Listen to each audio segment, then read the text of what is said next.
बिस्मिल्लाहिर्रहमानिर्रहीम।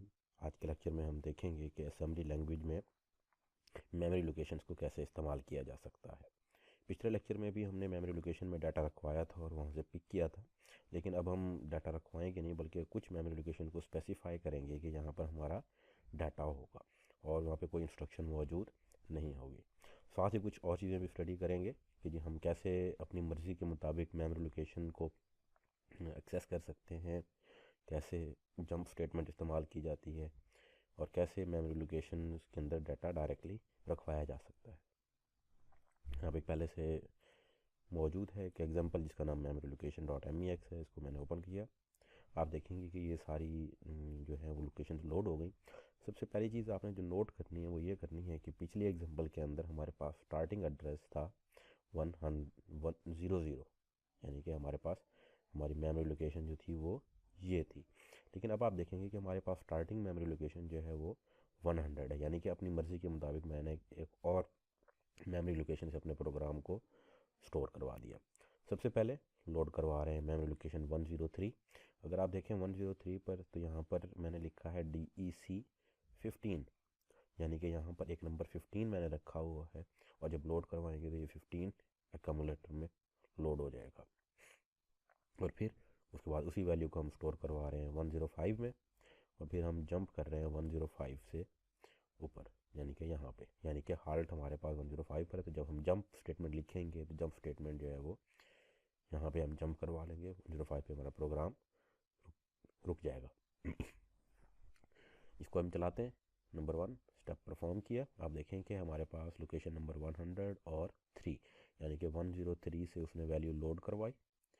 ये हमारे पास 103 है, इससे उसने वैल्यू लोड करवाई 15 और उसको उसका एमुलेटर में लोड करवाया। फिर हमने स्टेप परफॉर्म किया स्टोर, यानी कि 104 पे हम इसको स्टोर करवा रहे हैं। 104 पे हमने इसको स्टोर करवा दिया और फिर हमने जंप किया 105 पे। 105 जो है वो हमारे पास आखिरी स्टेटमेंट यानी कि हाल्ट स्टेटमेंट है और हमारा प्रोग्राम रुक जाएगा।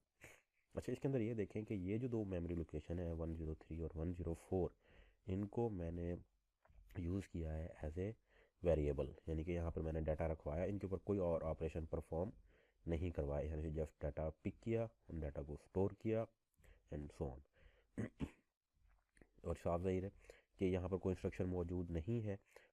अगर मैं यहाँ पे जंप स्टेटमेंट नहीं लिखूँगा तो क्या होगा कि मेरा प्रोग्राम जो है 101 के बाद अगली इंस्ट्रक्शन यानी कि इसको एग्जीक्यूट करेगा। जब इसको एग्जीक्यूट करेगा तो इससे आगे जाने का कोई रास्ता उसको मिलेगा नहीं। एक प्रॉब्लम है इसके अंदर, जिसकी वजह से हमें यहाँ पे जंप स्टेटमेंट लाजमी इस्तेमाल करनी पड़ेगी, वरना हमारा प्रोग्राम यहीं पर ही इसी लोकेशन के ऊपर जो है वो स्टक हो जाएगा, यानी कि यहाँ पर जो है वो इनफाइनाइट लूप में फंस जाएगा, वो रुका रहेगा और कभी भी हाल्ट तक नहीं पहुँचेगा। जब तक हाल्ट तक नहीं पहुँचेगा तब तक हमारा प्रोग्राम सक्सेसफुली एंड नहीं होगा, और जब तक हमारा प्रोग्राम सक्सेसफुली एंड नहीं होगा हम इसे कभी भी ये नहीं कह सकते कि हमारा प्रोग्राम सही चल पड़ा। सो ये है हमारा आज का काम। अब हम देखते हैं कि इसमें जो हमने कोड लिखा है वो कैसे है।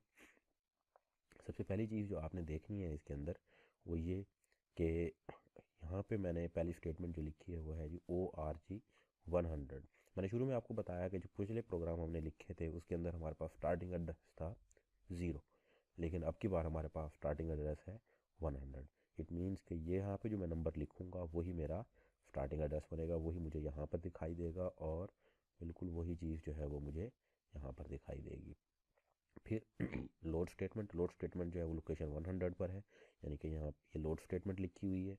लोड स्टेटमेंट जो है वो 103 लोकेशन पर काम करेगी। 103 लोकेशन जो है वो हमारे पास ये वेरिएबल है जिसके अंदर मैंने 15 रखा हुआ है। उसके बाद अगला ऑपरेशन 10 स्टोर करना है डाटा को 104 पे, यानी कि जो वैल्यू हमने अकामुलेटर में रखी हुई थी उसको हम स्टोर करेंगे 104, यानी कि इस लोकेशन पे फ़िलहाल इसमें 0 रखा हुआ है, एक तरफ इसको इनिशलाइज़ किया हुआ है मैंने 0 से, और जब हम इसके अंदर 15 रखेंगे तो यहाँ पर 15 आ जाएगा, वो असल में हमारे पास ये लोकेशन है। और उसके बाद फिर जंप करेंगे हम 105 पे। 105 पे जंप करने से ये फ़ायदा होगा कि हमारे पास ये दो स्टेटमेंट्स स्किप हो जाएंगी। जब ये स्किप हो जाएंगी तो ही हमारा प्रोग्राम हार्ड तक पहुँचेगा। और मैं आपको पहले बता चुका हूँ कि अगर हम इसको नहीं लिखेंगे तो हम यहीं पर स्टिक हो जाएंगे, हम कभी भी इससे आगे नहीं जा सकेंगे।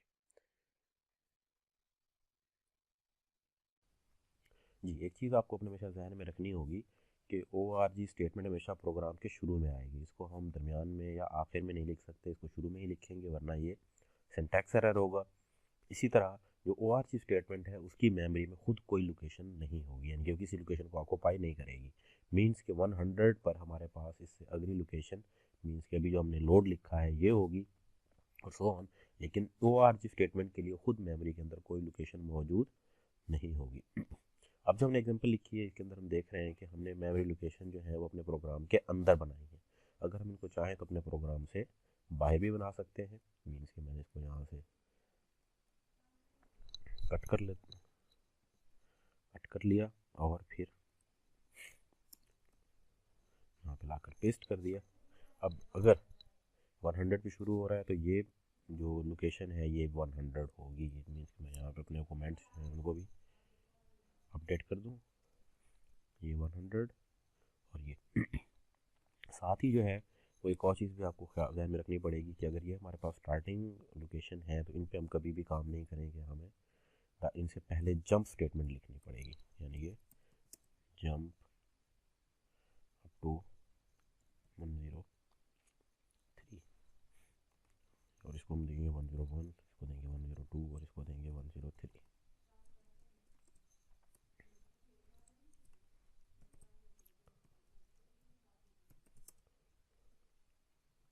ये 100 फिर दो मेमोरी लोकेशन हमारे पास 100 और 102 पे, और फिर है हमारे पास लोड स्टेटमेंट जो कि 103 से डाटा उठा रहा था, लेकिन अभी हमारे पास डाटा 101 से उठाएगा क्योंकि हमारे पास मेमोरी लोकेशन इसके ऊपर है, और स्टोर करवाएगा 102 पे।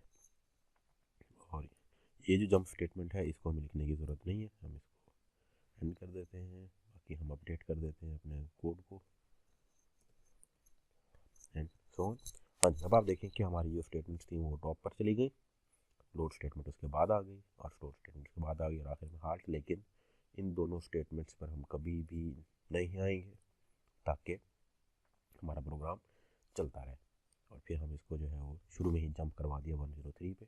तो हम 103 पर जाएंगे तो यहाँ पे हम लोड करवा रहे हैं 101 यानी कि 5, और फिर हम लोड करवाएंगे 102 यानी कि स्टोर करवाएंगे, यानी कि जो 5 हमने उठाया हुआ है वो 102 पे स्टोर करवाएंगे। इसको हम सेव करते हैं और असेंबल करते हैं। जी, यहाँ पे अपडेटेड वर्जन आ गया हमारे पास। सबसे पहले 103 पे जंप, हाँ जी यहाँ पर आ गए, हम जंप किया, हमने 101 को लोड करवाया, 101 पे जंप करके हम लोड पर आए 101 पे। फिर उसके बाद अगली स्टेटमेंट स्टोर और फिर उसके बाद अगली स्टेटमेंट हाल्ट। इस तरह हमारा प्रोग्राम जो है वो एग्जीक्यूट हो जाएगा। जी, पिछले दो प्रोग्राम्स में हमने देखा कि किस तरह से हम अपने प्रोग्राम के अंदर मेमोरी लोकेशन रिज़र्व करवा सकते हैं, और इस पार्ट में हम देखेंगे कि किस तरह हम प्रोग्राम के आखिर में मेमोरी लोकेशन रिज़र्व करवाते हैं। आप देखेंगे कि हाल्ट स्टेटमेंट जो है ये हम समझते हैं कि आमतौर पे हमारे प्रोग्राम की आखिरी स्टेटमेंट है, इसके बाद हमारा प्रोग्राम जो है वो मेमोरी में जगह नहीं लेता।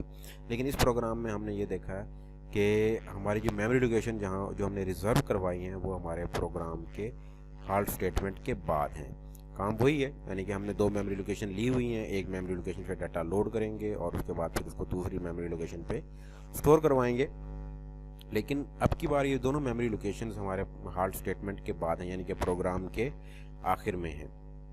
आप देखेंगे कि इसकी वजह से अब हमें कोई जंप स्टेटमेंट इस्तेमाल नहीं करनी पड़ रही।